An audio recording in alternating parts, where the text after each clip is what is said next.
Mnyupe said the sector anticipates up to $40 billion in potential investments.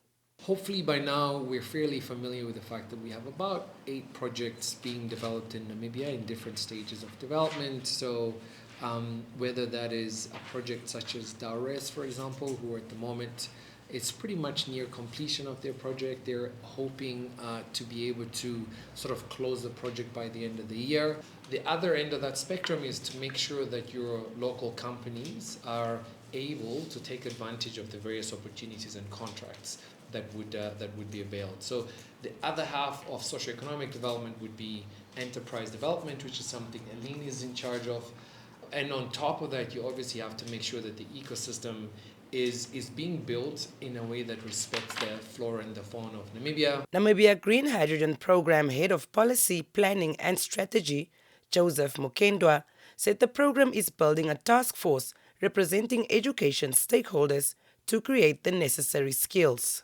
We've actually been working with quite a number of local key stakeholders, such as the Namibia Training Authority, the Namibia Qualifications Authority, the Ministry of Higher Education, Training and Innovation, as well as other institutions or bodies within the skills development, education and research sphere, to come up with a comprehensive skills development strategy and plan for green hydrogen and its derivatives.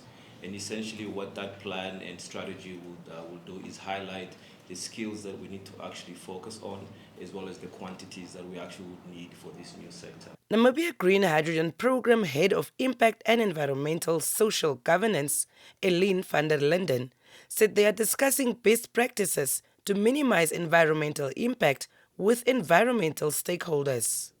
So we need to be extremely mindful how we set up these projects.